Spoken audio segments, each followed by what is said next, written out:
May rooftop garden. Hi guys, tingnan nyo. Nag-aasikaso po ako ng aking rooftop garden. Kahit doon sa ground floor po. Kasi nga, magtiglamig na. So magtatanim ako na kahit konti. Hindi na karamihan ng katulad ng dati kasi. Ito yung bago kong lipat. Kasi nga magta-travel din kami. So walang mag-aasikaso. Wala ako. So yan, mga bago kong pinaghahanda ko. Ayan.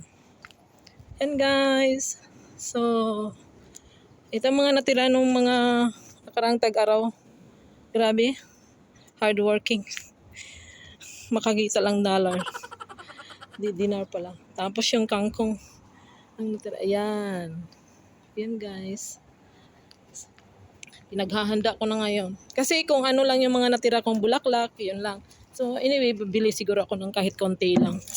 Para malaman na itong mga, sayang din naman kasi yung mga pot kong natitira. Kaya, tapos, yan oh.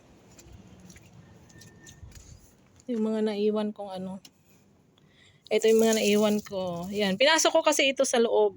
Kaya yun, medyo may natira. Na mga, ano tawag dito?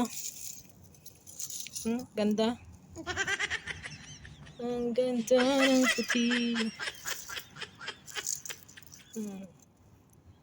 Yan lang guys.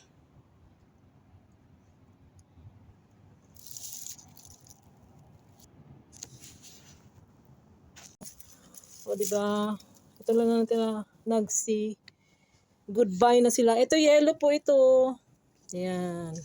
Yan lang guys. Tapos ito ang tibay din naman nila. Yung mga aloe vera ko. So dead ball na na maalam na sila.